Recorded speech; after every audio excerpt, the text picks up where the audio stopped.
Update transfer terbaru klub Liga 1. Berita terbaru klub Liga 1 dan Liga 2 serta serba-serbi persiapan Liga 1 dan kompetisi pramusim. Assalamualaikum warahmatullahi wabarakatuh. Hai Rio Hotspot Lovers, inilah Rio Hotspot untuk edisi kali ini. Tapi seperti biasa, sebelum kita lanjut ke videonya, saya tetap mohon dukungannya untuk channel ini agar terus berkembang dan bisa memberikan berita-berita informatif yang semoga saja bermanfaat untuk kita semua. Caranya dengan klik subscribe, aktifkan juga notifikasi loncengnya, like, share, dan juga komen. Dan inilah Rio Hotspot selengkapnya.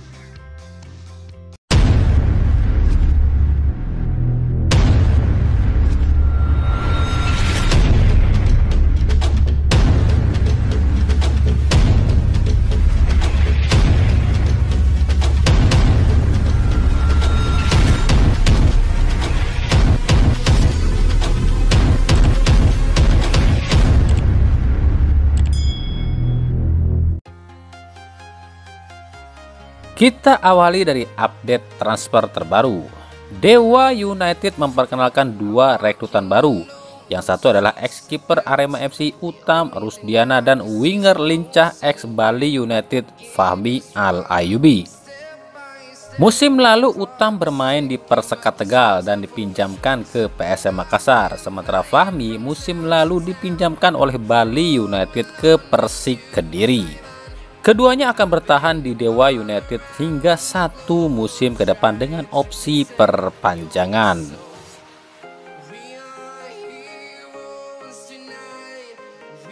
Madura United akhirnya melengkapi slot asingnya untuk musim depan dengan mendatangkan Cleberson de Souza. Cleberson diperkenalkan di akun Instagram resmi Madura United. Kini lengkap sudah slot pemain asing Madura United, yakni Hugo Gomez, Lulinha, Cleberson, dan juga Selwan Al-Jaberi yang menggantikan posisi Lee Raijun yang kabarnya gagal trial di Madura.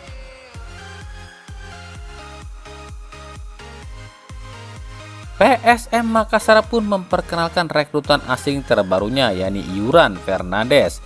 Yuran diperkenalkan di akun Instagram resmi PSM Makassar. Dengan datangnya Yuran berarti PSM sudah memiliki 4 pemain asing, yakni William Pluim dari Belanda, Everton Nascimento dari Brazil, Yuran Fernandes dari Tanjung Verde, dan juga Kenzo Nambu dari Jepang. Hanya saja Kenzo Nambu belum diperkenalkan ke publik.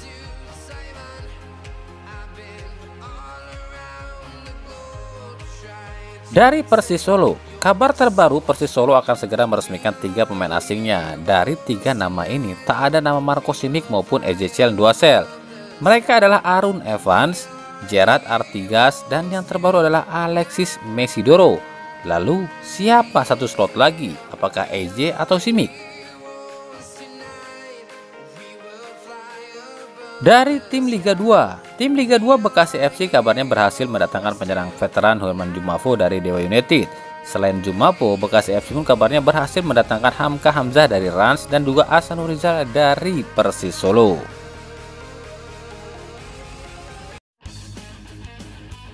Kita beralih ke berita klub Liga 1. Setelah itu PSS Semarang menang 2-1 atas Arema FC dalam laga uji coba pada Sabtu 4 Juni 2022. 2 gol PSIS dicetak oleh Carlos Portes, sementara 1 gol dari Arema dicetak oleh Jayus Haryono. Laga ini sempat beberapa kali dihentikan karena penonton menyalakan fair play atau kembang api. Pihak panitia pelaksana uji coba ini kini diperiksa pihak berwenang dan PSSI. Karena ini terindikasi pelanggaran serius, jika terbukti bisa jadi PSS akan kena sanksi karena lalai dalam mengawasi penonton. Persebaya Surabaya pun lakukan uji coba, lawannya adalah tim Liga 2 Putra Delta Sidoarjo. Persebaya menang telak 3-0 atas gol yang dicetak oleh Diki Kurniawan, Wahyudi, dan Higor Vidal. Dengan kemenangan ini Persebaya makin pede dalam mengarungi pramusim nanti. Sementara itu pihak Persebaya memastikan di Piala Presiden nanti Persebaya hanya akan memakai 3 pemain asing saja. Namun itu bisa berubah jika sewaktu-waktu Persebaya dapatkan pemain asing barunya. Begitupun dengan Persikabo. Persikabo lakukan uji coba dengan tim Liga 2 yakni Persiba Balikpapan di Stadion Pakansari Bogor. Persikabo menang 2-1 atas gol yang cetak oleh Andi Setio dan Gustavo Tocantins. Sementara 1 gol Persiba dicetak oleh Adnan.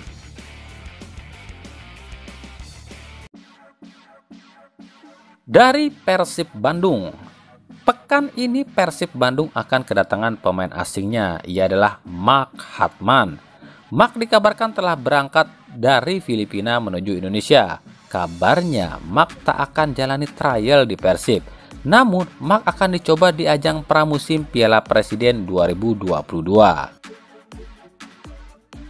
Hal ini mengingatkan kita pada sosok Farsad Nur asal Afghanistan. Farsad didatangkan untuk gantikan Omid Nazari dan dicoba di ajang Piala Menpora. Namun kala itu performa Farsad jauh dari harapan hingga akhirnya Persib pun batal merekrut Farsad. Lalu bagaimana dengan Mark Hartman? Kita lihat posisi Hartman ya. Mark Hartman berposisi sebagai penyerang, bisa jadi second striker ataupun winger. Jika ditempatkan sebagai striker, jelas di posisi ini Hartman sulit dapat tampil reguler. Pasalnya di posisi ini otomatis Persib akan memasang David Da Silva sebagai pemain reguler. Tapi jika ditempatkan di belakang striker atau second striker ini masih mungkin dengan menggusur Ezra Walian yang memang di beberapa laga ini masih jauh dari harapan. Tapi jika ditempatkan di winger, jelas Hartman tak akan ada kesempatan karena di posisi winger ini sudah sangat menumpuk. Lalu kenapa Hartman berbeda dengan Ryohei Miyazaki? Ryohei hanya di trial beberapa hari dan nasibnya hanya ditentukan lewat game internal. Lalu kenapa Hartman dicoba di ajang pramusim? Ini jawabannya. Ryohei Miyazaki sebelum ke Persib nganggur 1 tahun setelah ia tak diperpanjang kontrak oleh klub sebelumnya yakni Baka FC. Otomatis Persib ragu akan kebugaran dan kondisi Ryohei. Karena 1 tahun tak main di liga profesional, maka dari itu pun Persib mentrial Ryohei.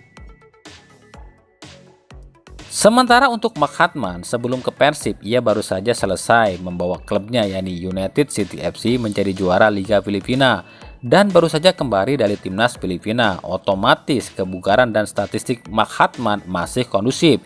Inilah yang membuat atau membedakan Hartman dengan Ryohei ya. Jika nantinya Mark Hartman lolos, maka Persib akan mengulang kembali memakai jasa pemain asal Filipina keturunan. Setelah sebelumnya ada Omid Nazari yang keturunan Filipina dan Swedia.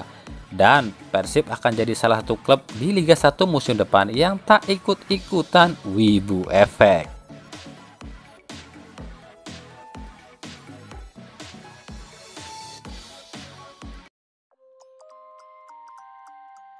Kita ke berita persiapan Liga 1.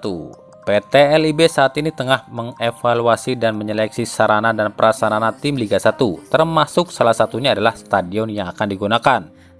Dari 18 tim Liga 1, ada 2 tim yang belum mendaftarkan stadion yang akan dipakai, yakni Dewa United dan Rans Cilegon FC atau Rans Nusantara FC. Sebelumnya Dewa United akan bermain di Banten International Stadium, namun hal ini gagal lantaran pihak pengelola BIS tak merestui. Begitupun dengan Rans Nusantara FC yang gagal memakai stadion BIS. Rans sendiri kabarnya akan memakai stadion Madia Senayan, namun karena stadion Madia tak lolos verifikasi terutama soal kelayakan penonton, Rans pun tampaknya harus mencari stadion baru. Kabarnya Rans akan memilih atau memakai stadion JIS atau JIS atau GBK Senayan sebagai markasnya. Yuk kita lihat stadion mana saja sih yang akan dipakai tim Liga 1 musim depan dan stadion mana dengan kapasitas terbanyak. Yang pertama ada Bali United dengan stadion Iwayan Dipta dengan kapasitas 25.000 penonton. Lalu ada Madura United dengan Stadion Gelora Bangkalan dengan 15.000 penonton. Persebaya Surabaya dengan Stadion Gelora Bung Tomo dengan 50.000 penonton. Persik Kediri dengan Stadion Brawijaya dengan kapasitas 15.000 penonton. Lalu ada Arema FC dengan Stadion Kanjuruhan dengan kapasitas 40.000 penonton. Persis Solo dengan Stadion Manahannya dengan 25.000 penonton. PSIS Semarang dengan Stadion Jati Dirinya dengan 25.000 penonton, dan PSS Sleman dengan Stadion Maguwo Harjo dengan kapasitas 30.000 penonton. Lalu ada Persita Tangerang dengan Indomik Arena dengan 15.000 penonton, Bayangkara FC dengan Stadion PT IKA dengan 3.000 penonton, Persija Jakarta dengan Jakarta International Stadium dengan 80.000 penonton, Persikabo dengan Stadion Pakansarinya dengan kapasitas 30.000 penonton.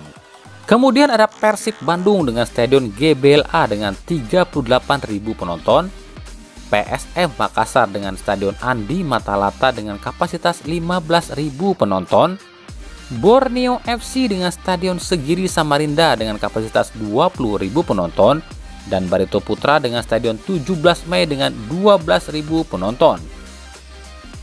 Nah, itulah tadi Rio Hotspot edisi kali ini. Ikuti terus berita seputar sepak bola khususnya Liga Indonesia dan pernak-perniknya hanya di Rio Hotspot. Terima kasih yang telah menyaksikan video ini dan mengunjungi channel ini. Kritik dan saran tetap kami nantikan di kolom komentar atau di media sosial kami di bawah ini. Sampai jumpa di video selanjutnya dan salam Rio Hotspot.